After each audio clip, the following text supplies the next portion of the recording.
It was 9:15 a.m. when I got the email. It didn't have a subject line, just a timestamp, 9:15, in bold. I opened it, expecting an update or a confirmation of some kind, but instead, I found a cold message with a single line of text. Your termination is effective immediately. There was no phone call, no HR meeting, no chance to explain myself. Just a final click and my professional life at the company I had poured myself into 4 years was over. No discussion. No goodbye. Just the silence that follows a death. I stared at that message in disbelief. I was in my office, sitting at my desk, the glow of the fluorescent lights above flickering in rhythm with my heartbeat. I felt a deep gut-wrenching ache settle inside me. It wasn't the shock of the firing that hit me hardest. No, it was the fact that I had built this company. I had given my all to it. And in the end, they erased me as if I was never even there. I wasn't even sure what hurt more, the immediate sting of losing my job or the cold realization that I had been invisible to them all along. Had been with this company from the very beginning. I was their second hire. The one who believed in the mission when it was just an idea and a few people with big dreams. I helped shape it. I built the systems, the strategies, the brand. And yet, here I was, dismissed with no ceremony, no acknowledgement of my contribution. It was a harsh truth that hit me like a slap in the face. The very company I had poured my soul into had replaced me without a second thought. But as I sat there, staring at that message, something unexpected happened. Instead of feeling defeated, I felt something inside of me stir. It was a small flicker, just a whisper at first, but then it grew louder. A voice in my head said, "You are not done. You have so much more to give. They can fire you, but they can't take away everything you've learned.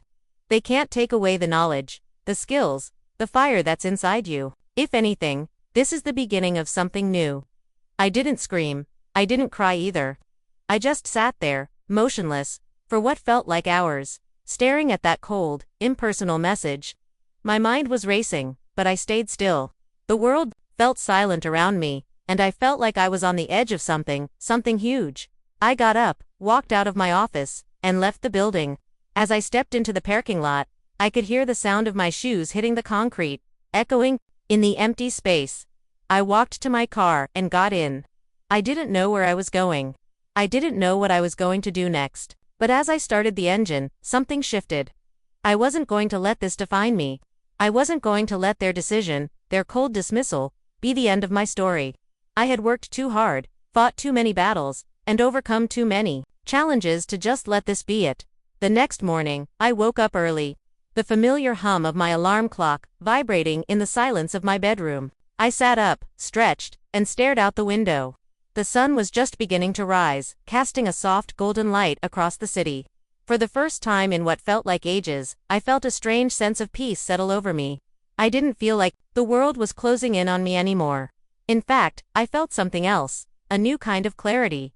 It was time to do things my way. It was time to build something from scratch. Something that would be mine. Something that no one could take away from me. And that's when it hit me. I had learned everything I needed to know. I had the skills, the experience, the network. But more importantly, I had the drive.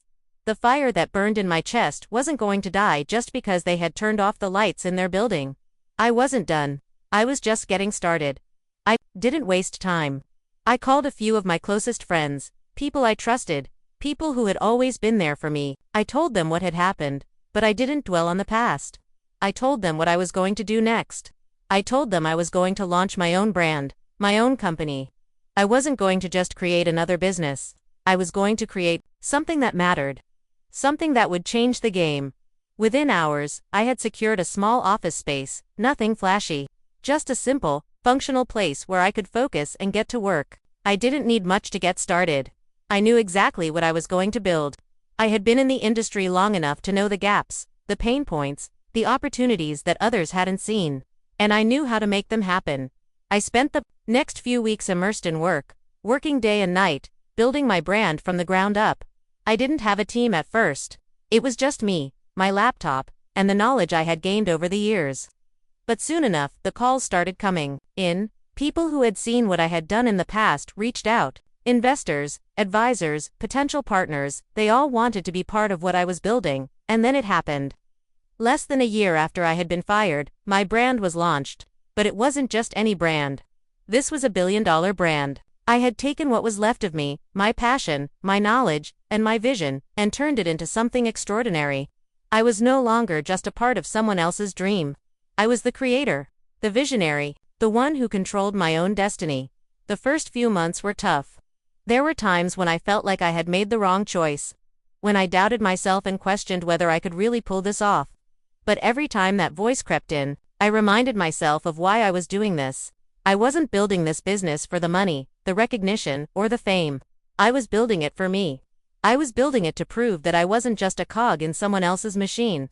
I was building it to prove that no matter how many times I was knocked down, I could always get back up. And it worked. The company began to grow fast. People believed in the vision, and the world started to take notice. What had started as a small, humble project quickly turned into a force to be reckoned with in the industry. My name was everywhere. But this time, it wasn't just in the fine print. I wasn't just the founder of a successful company. I was the architect of my own success. And by the next morning, I had launched my own billion-dollar brand. The fire that had been ignited in me that day when I was fired was now a blazing inferno, and no one could put it out.